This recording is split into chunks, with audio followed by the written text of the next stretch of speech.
Le groupe de Bilderberg, vous en entendrez certainement parler dans les prochains jours.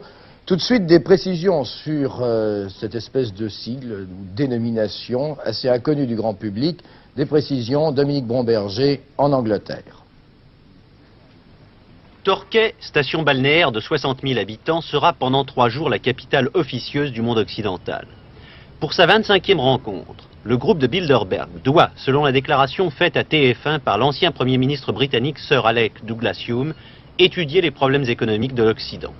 C'est la première fois que cette organisation, jusque-là très secrète, donne une indication, aussi minime soit-elle, sur son ordre du jour. Et pourtant, bien des rumeurs ont couru depuis 2 ans sur son rôle réel dans la direction des affaires du monde. L'un des membres du groupe a dit par exemple « C'est au cours d'une de nos réunions, dans le courant des années 50, qu'est née l'idée du traité de Rome ». La liste de ceux qui ont été sélectionnés par le comité directeur pour participer à l'une ou à l'autre des rencontres, du genre de celle qui aura lieu à l'Imperial Hotel de Torquay, inclut presque tous les chefs d'État ou de gouvernement du monde occidental, dans un éventail qui va du centre-gauche à la droite, choisi parfois à un moment de leur carrière où ils n'étaient dans leur pays qu'une étoile naissante de la politique. Gordon Tesser a été le premier journaliste à révéler dans le Financial Times les activités du groupe. Il est possible, et cela semble même certain, que si l'on a été sélectionné pour participer à une rencontre du groupe de Bilderberg, il y a une sorte de courant qui vous entraîne vers les sommets du pouvoir.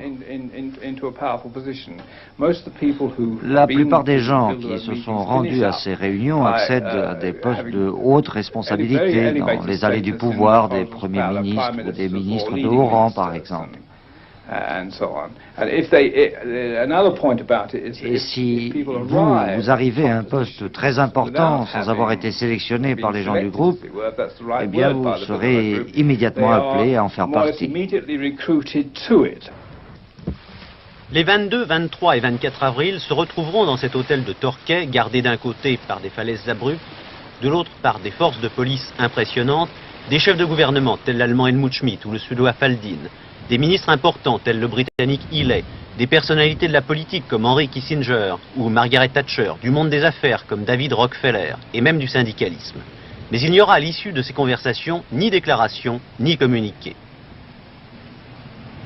La réunion de cette année constituera un tournant dans l'histoire du groupe de Bilderberg. Que la date et le lieu de cette réunion aient été connus à l'avance constitue en effet un événement sans précédent, que ce soit à la suite d'indiscrétions voulues ou non. Mais cette constatation ne répond pas à la question essentielle. À quoi sert le groupe de Bilderberg?